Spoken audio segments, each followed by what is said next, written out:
what's up everybody? Welcome back to another episode of B is for Build. We're here working on my Murcielago. This was a very crashed Murcielago. It was sold at auction to a viewer of mine, and then that viewer actually decided it's a little too big of a project for me and sold it to me. Cheapest Murcielago ever sold in the world is in our hands right now, and it is our 2024 SEMA build. This is going to be a wide body cyberpunk Lamborghini Murcielago, and we're done with it.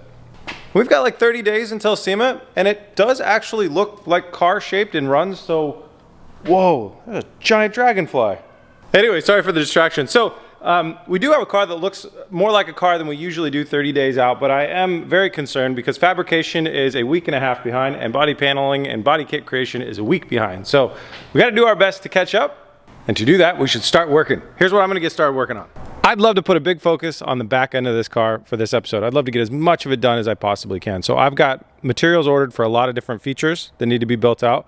And one feature that I could start working on right now is this 3 giant gaping holes in the back of the car. This thing you see on my table here is what's left of the Lamborghini rear bumper after this massive accident that was in, and I want to harvest the centerpiece to build somewhat of like a fill panel.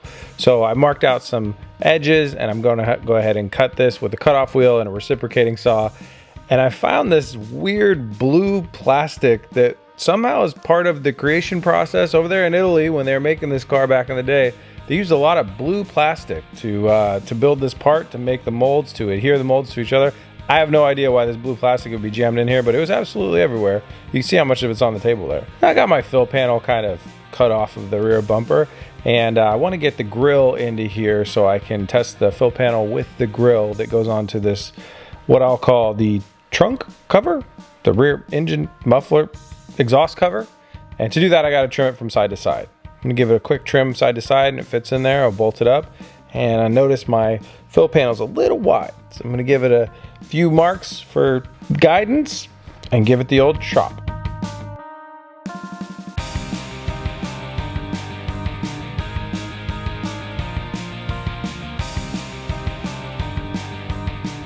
So with that trimming, it fits. I can get it to snugly kind of mount in there and hold itself in there. I'm not sure overall on the looks though. I'm not sure if I want to roll with this or if I want to modify it. But it's a good thing to have. It's a good thing to have. The LP670 has all mesh here, and it has all grill, which I can do.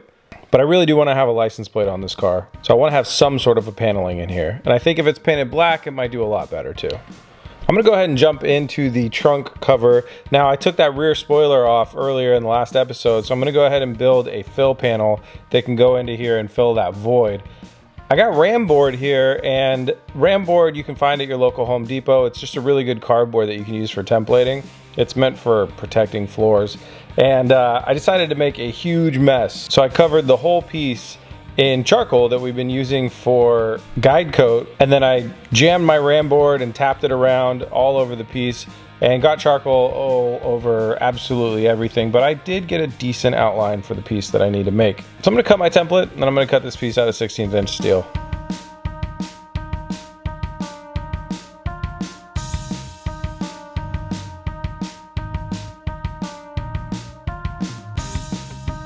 Now that I got my steel cut, this piece has quite a bend to it. The entire piece has a bend, and it gets more aggressive on the sides. So I gotta bend it a little bit in the middle, but not that much, and a lot more on the sides.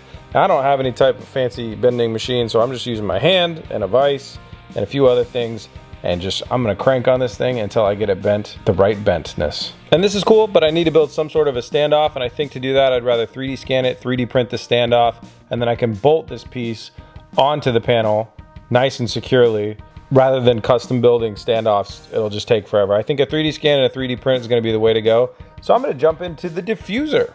I've got a design of the diffuser on the computer that Brad Builds designed. I love the look of it, but I gotta transfer those dimensions into real world dimensions. So I'm gonna take a look at how high the bumper is off the ground when it's at maximum low on the air suspension, figure out how much room I have in here and how big I can make these fins and the dimensionality of everything and how it needs to look. That way when it's fully aired out, the diffuser will touch the ground, but it won't.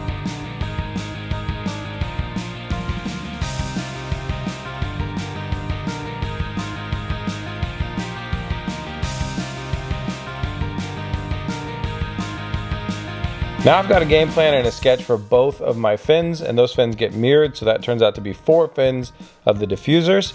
And the flat parts are really easy. I can measure those out with the bumper off of the car. So I'm gonna go ahead and template those fins onto some aluminum and cut them out of aluminum.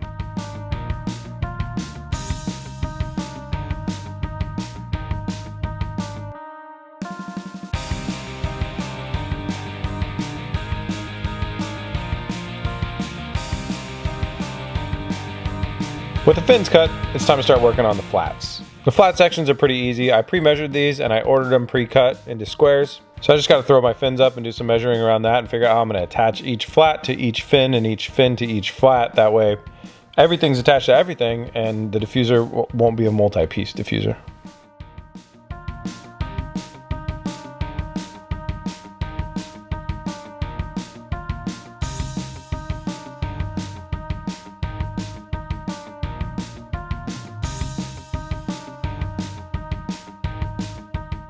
Well, I figured out if I want to make this work, I got to throw a little bit of angle into my flat. So that means my fin's not going to come perfectly straight out of the car. But what I want to do is follow the Lamborghini body line of the rear bumper, how it's angled out, and then I want to go straight. So I'm going to put a kick into it. Real fun fact, if you watch right here in the fast forward slow motion replay, the entire bumper just fell right onto me and onto the ground. So now that I have a multifaceted flat, it's gonna make all of this a lot harder to build, but it's gonna be the way that it looks the best. So I gotta take my fin and my other fin and I gotta bend them to match my flat. And with these bent exactly the same amount, everything kind of starts to fit up and snug up very well. So I'm gonna go ahead and give it a tack. And unfortunately the welder is running like crap right now and I'm not really sure why. But when in doubt, add a lot of weld.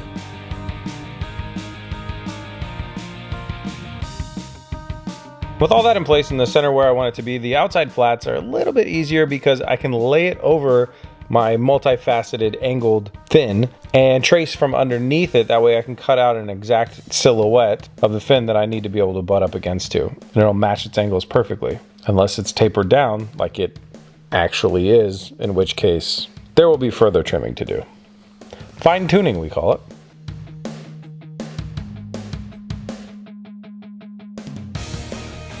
Now that I got the flats cut out to mirror the fins, it's a pretty simple process of jam the flats in between the two fins and give it a good old weld. Welder's running a lot better now. Turns out what was going on is my ground cable was a little bit old and deteriorating, but luckily $6 down at Harbor Freight can get you a new ground cable clamp, and it's running so much better after that. So I'm gonna go ahead and trim the back of this so it is not longer than the back of the bumper, no longer than it needs to be. Weight reduction.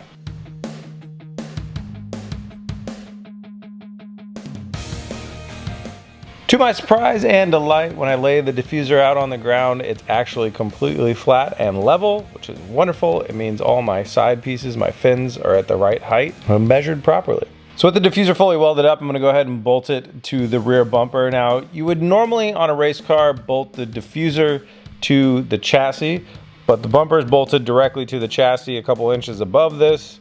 And I figured rather than shooting a bunch of bars through the bumper and into the chassis, I'm just going to use the attachment that the bumper has to the chassis. Because let's be honest, this is a fast car, but it's not a race car.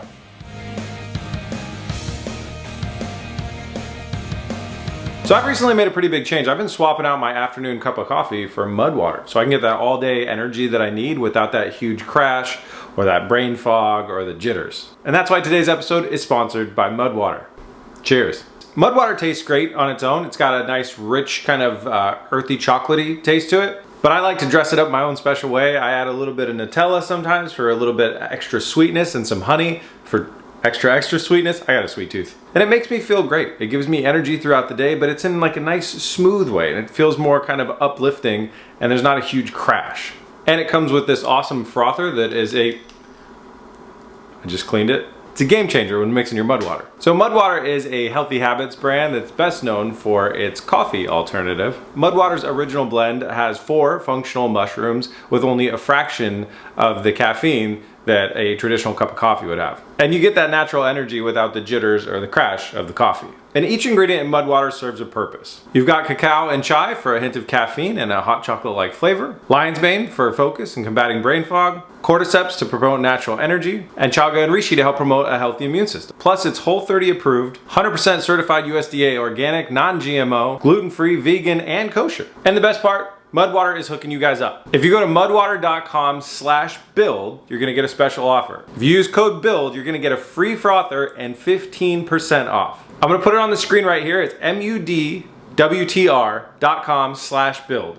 The link is also in the description. And you'll get a free frother and 15% off when you use the code BUILD. Huge thanks to Mudwater for putting me on your amazing product. It's definitely been a positive change in my life, and I think you guys are gonna love it. So check it out.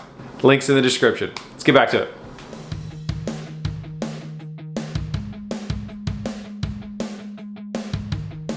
All right guys, it's the next day. Last night I got the spoiler back on the car, taking a look at it, and it's a well-built spoiler. I'm happy with the construction of it, but I'm not sure I'm super happy with the way that I executed on the design.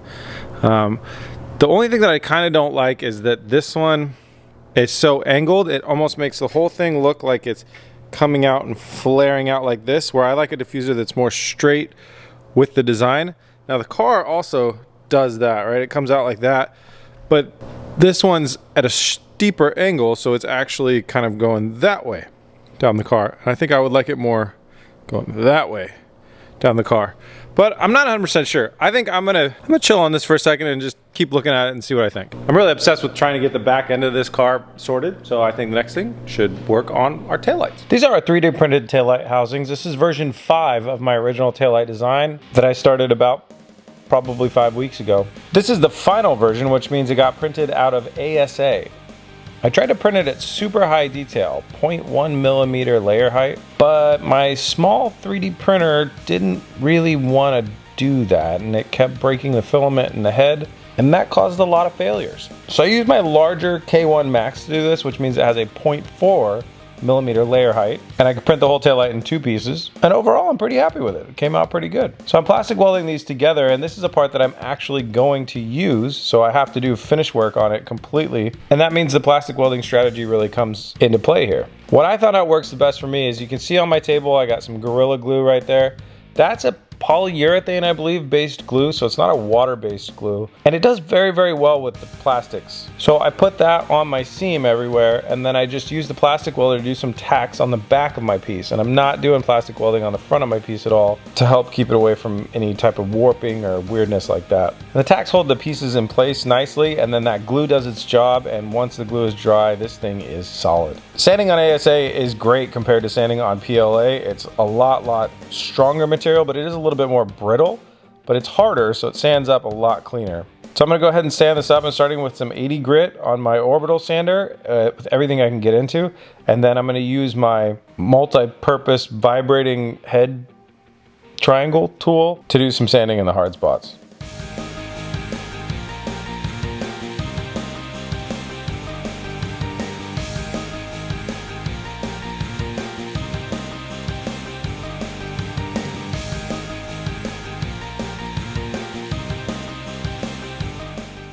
And I got them sanded up and they look really good. Just after a good sanding, these things are pretty damn smooth.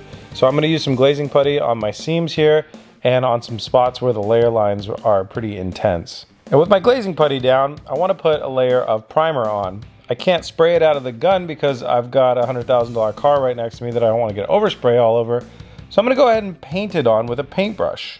It's gonna put it on really thick in some spots and thicker in other spots. It's gonna go on thick, that's for sure. Also worth noting, this is our ultra high fill primer.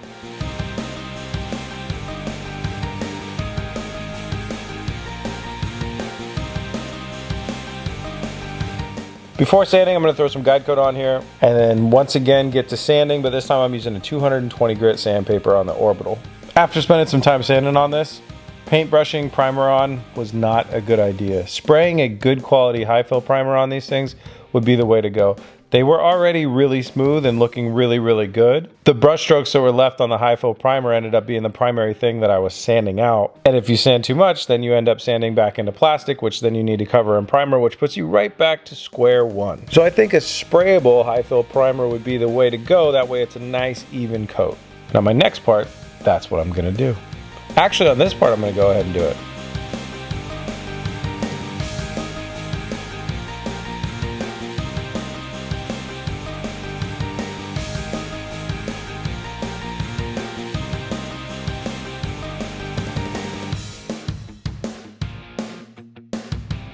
Now that I got it both sanded up, I need to get a smoother surface than this, so I gotta add more primer that I can sand more gently. So I got some Rust-Oleum high fill primer. What a mistake this is. So I think the only issues that I have left with this as far as making it a perfectly smooth piece are just some old pieces of filler primer here and there that are kind of gunking stuff up and making it look a little bit incomplete. And then layer lines on these pieces because they were the most drastically stepped. So I'll keep working those, and then this just needs a hand sanding on a very high grit. And then we're gonna be good to paint these for good. So that's really cool. We're getting really close on those. It's time to finally move back into the rear diffuser.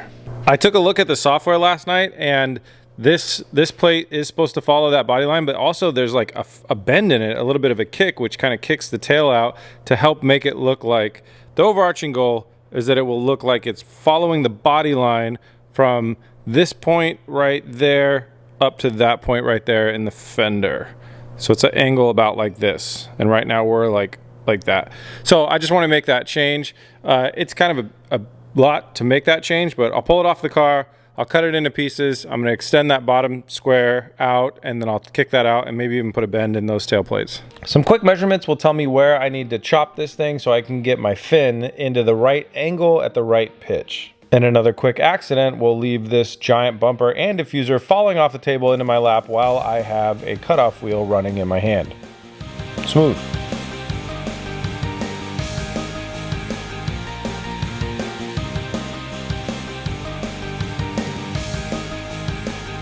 One nice thing about this is the fins are totally reusable. I can just go ahead and cut off the welds and sand them smooth, and nobody will know the difference because I'm welding right back into the same spot.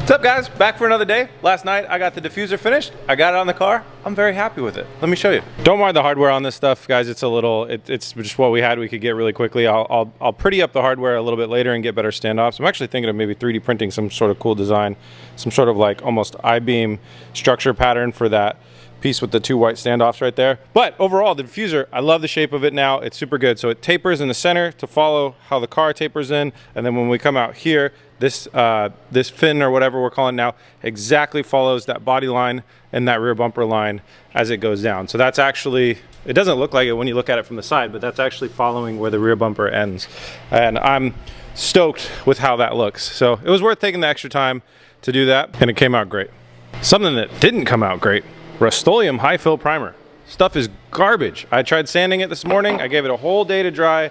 I tried sanding it this morning and it's immediately gumming up my sandpaper, same problem that I've had with it before. I do not recommend using Rust-Oleum high fill primer. I will never be using it again in any of my projects. So now I have to go through a lot of sandpaper because it's all gonna get gummed up really quickly. And I'm gonna hand sand this stuff to get everything looking nice and smooth, and we can start looking at a paint job for these. I wasn't kidding when I was talking about this spray primer being absolute garbage. Guys, I would never, ever, ever recommend the Rust-Oleum high fill primer or Rust-Oleum primer on any of your projects. Brands like U-Pull, SEM, I don't know, I'm sure there's a million of them out there. A good can of high fill primer is gonna cost you about $20 or more per can these days. That's for an aerosol can. If you wanna buy it maybe at a quart, at an auto body shop or somewhere else, you're gonna get it a lot cheaper, and you can maybe spray it out of your own gun. Save yourself the heartache and don't use the Rust-Oleum.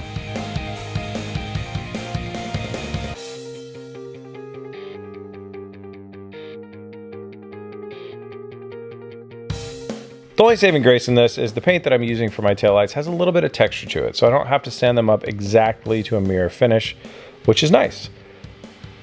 So I'm gonna go ahead and spray this paint on. This is a, believe it or not, Rust-Oleum brand paint. It's like a big fail that they made at a truck bed liner, but it has this perfect amount of tiny grit texture. I may flatten it down a little bit later. They are a little glossy black for my liking. I might flatten it down by using paint and just change the color of them and leaving the texture, or I may give it a light brush over or something to flatten the texture. But I want to get the lights in here first before I do that and see how it all looks as a package. So for my lights, I've got one of these handy dandy, they're like tailgate light strips that you can find on Amazon or eBay. These are 15 bucks. They include blinker, running light, brake light, and reverse light. It's everything I need. They're just a little bit long. So I'm gonna find the join where the strip has the little cut areas, and I'm gonna cut them to size and then strip off all the extra weather stripping and stuff like that so I can fit it inside my taillight housing. And I got one down to size really good here, testing it, everything works. I'm gonna jump into the next one. Before you know it, the wires are no longer attached to the LED light strip. I accidentally cut it in half. They're only 15 bucks on Amazon. Rather than try and solder this thing, I'm just gonna order another one and pick it up next week. Well, that didn't go exactly according to plan, but we got something out of it. Threw some of the panels on there to take a look at the car. I'm very happy with how this is coming together. I'm loving the taillights and how they're looking, but I'm getting really happy with how the back end of this is looking. And once we have the wide body and the downshoots down here, the duckbill in there, it's just every angle of this is gonna be interesting and modified, and I'm really happy about that. And with that, that's the first week of October down. We've got 3 more weeks left until this thing goes off to SEMA. So I'd say by my math, I've got about a week to finish fabrication. Lots of good progress this week in the world of composites and making molds from our parts. All of the body kit pieces have finally been fully smoothed out. So these are sanded down to 600 grit on a really nice, good quality primer, and they are all perfectly smooth and ready to roll. So this is like our final version of our body kit. So we're ready to start making molds. All of this fun composite work that we're about to do is all basically brought to you by Fiberglass Coatings Incorporated. I'll put a virtual banner right there. They sent me a banner, we seem to have lost it. They're hooking us up with all the stuff to be able to make creating these molds a possibility, and then creating the actual end result pieces that are going to go on the car a possibility. It's a super, super cool thing that they're doing. So there's going to be a link in the description. I'm going to tell you all about the materials that we're using to make this happen if you're following along at home and you want to do this at home. Mold making is a super, super valuable skill in the car world, and this isn't going to be the last time we do it, that's for sure. So big thanks to Fiberglass Coatings Incorporated for hooking us up with all of this composite stuff. Let me show you through the first steps that we're going to be doing on this piece. First step is wax. You gotta wax the crap out of your piece, and then wax it again, and then wax it again, and wax it again. Wax on, wax off multiple times. I'll throw the link for the wax in the description. The link for all of these things we're using is gonna be in the description. Wax on, wax off. Do 3 rounds of that on your part before you spray your PVA. And before we spray our PVA, we're gonna go ahead and add a flange to these parts. You have to think about how your mold is gonna be designed, where your fiberglass on the inside of the mold is gonna start and stop, your gel coat, all these other things. We decided a flange would be a good idea. Temporary flanges can be made really easily with a little bit of aluminum tape and some boxing tape. Molds that you're going to use hundreds of times should have a much better designed flange. It's going to save you so much time in the long run. But for these types of molds that we're most likely going to be vacuum bagging on, and we're probably only going to use once, maybe twice, a quick and dirty flange with some aluminum tape and some boxing tape will do just fine. Once you got your flanges, you need to spray your PVA release film. So this is a spray-on liquid that dries to be like a film. It's really cool.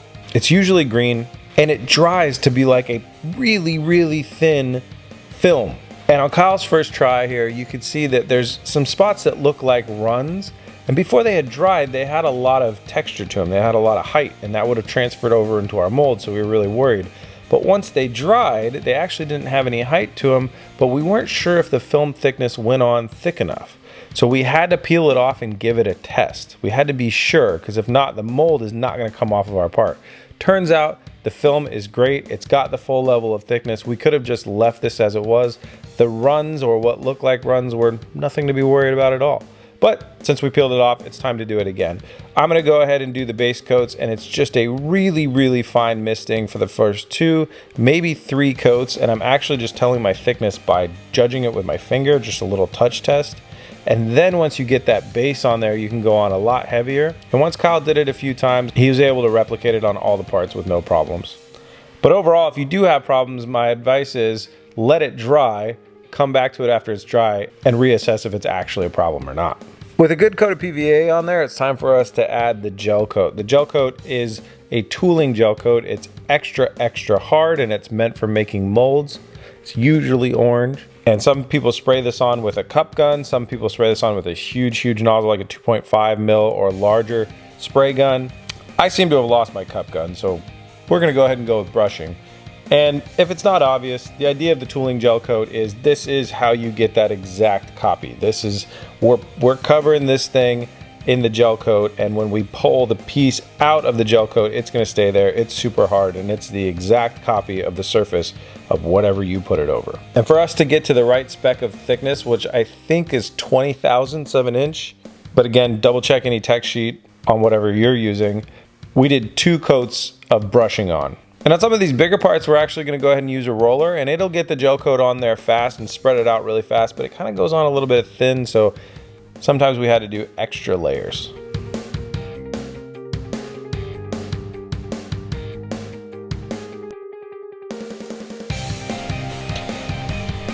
Now that we got the gel coat on here, I realized we made a really big mistake. These 3D printed parts are thick, which means they have a ledge to them, an edge, a cliff, whatever you want to call it. And we didn't put enough wax in there. We should have filleted the whole thing with wax up against our flange, so it was about a 45-degree angle. And there's PVA sprayed on them, but that's not going to be enough. They are super grippy. They are not a finished body piece. They don't have body fill over them. It's got all the different layer lines, and that gel coat is going to get right up into every single one of those cracks and crevices, and it's never going to want to let go. So what we're going to go ahead and do is take fiberglass reinforced body filler and fillet that ledge right there, that cliff, to make it about a 45. Now this is going to help our fiberglass when we put it over the part. It's going to help it lay and actually make a connection with that edge in some way, because if you have a sharp 90-degree edge going down and then another sharp 90-degree edge going into your flange, the fiberglass will just bridge over that. It'll go from the part onto the flange, and it won't get any of that cliff that is the part's thickness.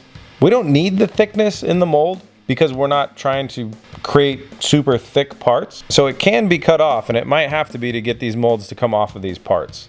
And with that done, we're gonna go ahead and start adding fiberglass. The first layer of fiberglass needs to be a lighter weight fiberglass. That helps it really match the definition of the gel coat and get full coverage everywhere on the gel coat. If the gel coat isn't supported and backed by the fiberglass, it's very likely to chip and break.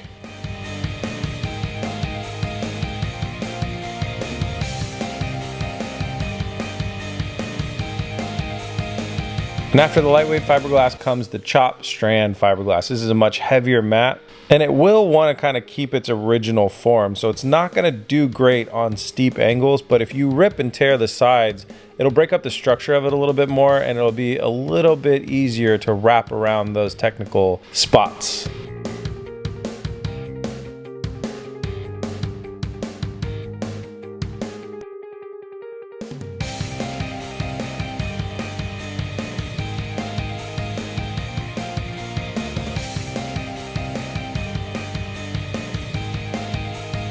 And after applying 2 layers of the chop strand mat, they're ready to cure up and our molds are done.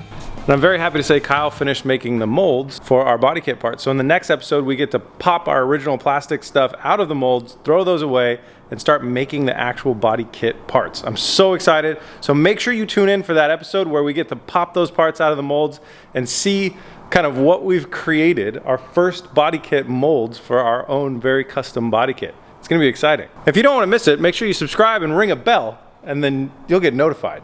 Thank you guys so much for watching. Thanks for tuning in. Thank you for supporting us on this journey. We appreciate it so much. It's a very unique opportunity that we get to do something as crazy as this, and I'm not taking it for granted. We're gonna send this one home in style. Make sure you tune in for the next episode. See you then. Peace!